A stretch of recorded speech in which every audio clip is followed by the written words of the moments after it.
네, 그럼 민원을 추진하고 진행하면서 왜 지자체나 정부 기관들은 주민의 한 명 한 명의 목소리보다는 어떤 단체의 목소리에 더 민감하고 예민하게 대응하느냐?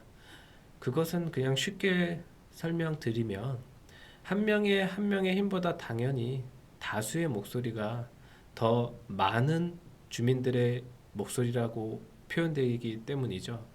그러면 또 이렇게도 생각해 볼 수가 있습니다. 주민이 많은 곳, 한마디로 사람의 목소리가 큰 곳이 결국은 승리하는 것인가?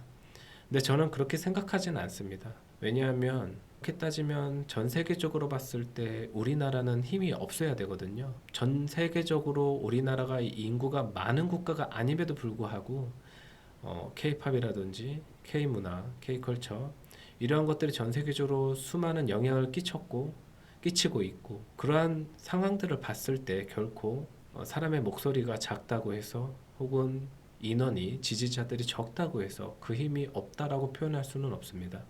그러면 이건 좀 큰 비유를 제가 들었지만 위례 신도시에서 송파구청이 혹은 서울시가 혹은 성남시가 하남시가 누구의 목소리에 더 힘을 실어주느냐 이것은 저는 명분의 싸움이라고 봅니다. 이 명분이라는 것은 누구나 봤을 때 제3자가 봤을 때도 타당하다 혹은 예를 들면 서울의 문제임에도 불구하고 지방에 계신 분들이 그거는 맞는 것 같다 이렇게 합리화가 될 수 있는 것들 혹은 그러한 근거들 이러한 이유들이 설명이 되고 뒷받쳐 줬을 때 민원은 쉽게 진행될 수 있는 거죠. 가장 크게 민원이 보통 가장 큰 벽에 부딪히는 이유는 예산입니다. 돈이 드는 문제는 누구나 쉽게 접근할 수가 없죠. 그러면 그 예산의 문제를 어떻게 해결할 것이냐? 쉽게 그냥 주민들이 돈을 모아서 해달라고 하면 조금 쉽게 시작할 수 있겠죠.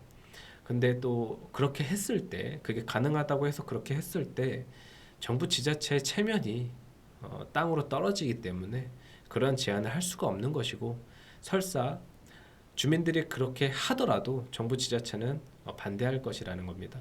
그러면 그 예산을 어디서 확보하느냐 이러한 문제들이 있는 것이고 그 예산을 확보하기 위해서는 구의원분들이나 시의원분들이 의회에 어떠한 안건을 올려서 상정하거나 혹은 조례를 만들거나 크게는 국회에서 법령을 만들거나 해서 예산이 확보될 수가 있겠죠. 물론 예산이 없어질 수도 있는 것이고요. 그러면 그렇게 오래 걸려서 예산을 확보하고 또 민원을 추진하고 공사를 하고 그러면 수년 동안에 민원이 한 개 될까 말까 하냐 또 그렇지는 않은 거죠. 그러면 우리는 주민들이 쉽게 어떠한 민원을 추진할 때 쉽게 접근할 수 있는 방법이 어떤 것이냐 선거철이라고 저는 생각이 듭니다. 어떤 지방선거나 저희 국회의원 총선거나 이럴 때 그 선거 후보자들을 찾아가서 이러한 것을 공약으로 넣어달라 이렇게 요구했을 때 그럼 그런 공약들을 지키기 위해서 노력을 할 것이고 그리고 이때 그러한 공약을 부탁할 때 주민분들의 표심을 증명하기 위해서는 어떠한 단체 혹은 협의체가 되어야겠죠. 근데 또 여기서 그러면 정치라는 것은 하나의 정당만을 지지해서는 결코 주민이 유리한 상황으로 놓일 수가 없기 때문에 모든 정당들의 후보자들을 모아서 주민 간담회를 열거나 주민들의 요구를 요청하거나 그렇게 할 수가 있는 거죠. 물론 그런다고 해서 또 그것을 다 들어주냐 그렇진 또 않은 것이 현실입니다. 그래서 여러 가지 방법을 써야 한다. 하나의 민원, 큰 민원, 복잡한 민원을 하기 위해서는 한 명의 힘이 필요할 수도 있고 10명의 힘이 필요할 수도 있고 그 한 명, 10명의 힘이 한 달 혹은 6개월, 1년 이렇게 걸릴 수도 있는 것입니다.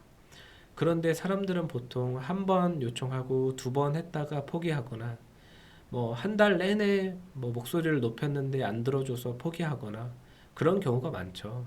그런데 이렇게 옆에서 민원 넣는 사람을 봤을 때 내 민원은 안 들어주고 옆에 사람 민원은 잘 들어주네. 또 이렇게 해석이 될 수도 있습니다. 근데 표면적으로 보여지는 것은 그렇게 생각할 수 있는데 민원이 되었다는 것은 그 민원을 추진한 사람의 노력이 엄청나다는 것을 의미합니다. 저 역시도 많은 부분에서 노력을 하고 있고 많은 부분에서 여러 가지 방법을 하고 있지만 상당히 힘듭니다. 저도 힘들다는 것을 많이 느끼고 있고 위례 송파 대표자 협의회라는 이 협의체가 아파트 16개 협의체임에도 불구하고 요청하는 것의 뭐 절반, 체감상 한 절반 정도 되나? 절반이 안 된다고 생각이 듭니다. 한 10여 년 동안 활동해온 위례 공통현안위원회가 추진한 민원들의 성과도 굉장히 많고 그 성과를 만족해 하시는 분들도 계시고 부족하다고 판단하시는 분들도 계시겠지만 그 뒤에서 이루어지지 않은 민원들은 더 엄청납니다. 뭐 빙산의 일각이라고 표현하죠. 그러한 것들을 이미 알고 있는 저로서는 정말 위례공통현안위원회가 나아가는 혹은 걸어온 길이 대한민국에서 감히 그 어디에도 없을 것이다. 저는 이렇게 생각이 들고 정말 많은 것을 저도 배웠습니다.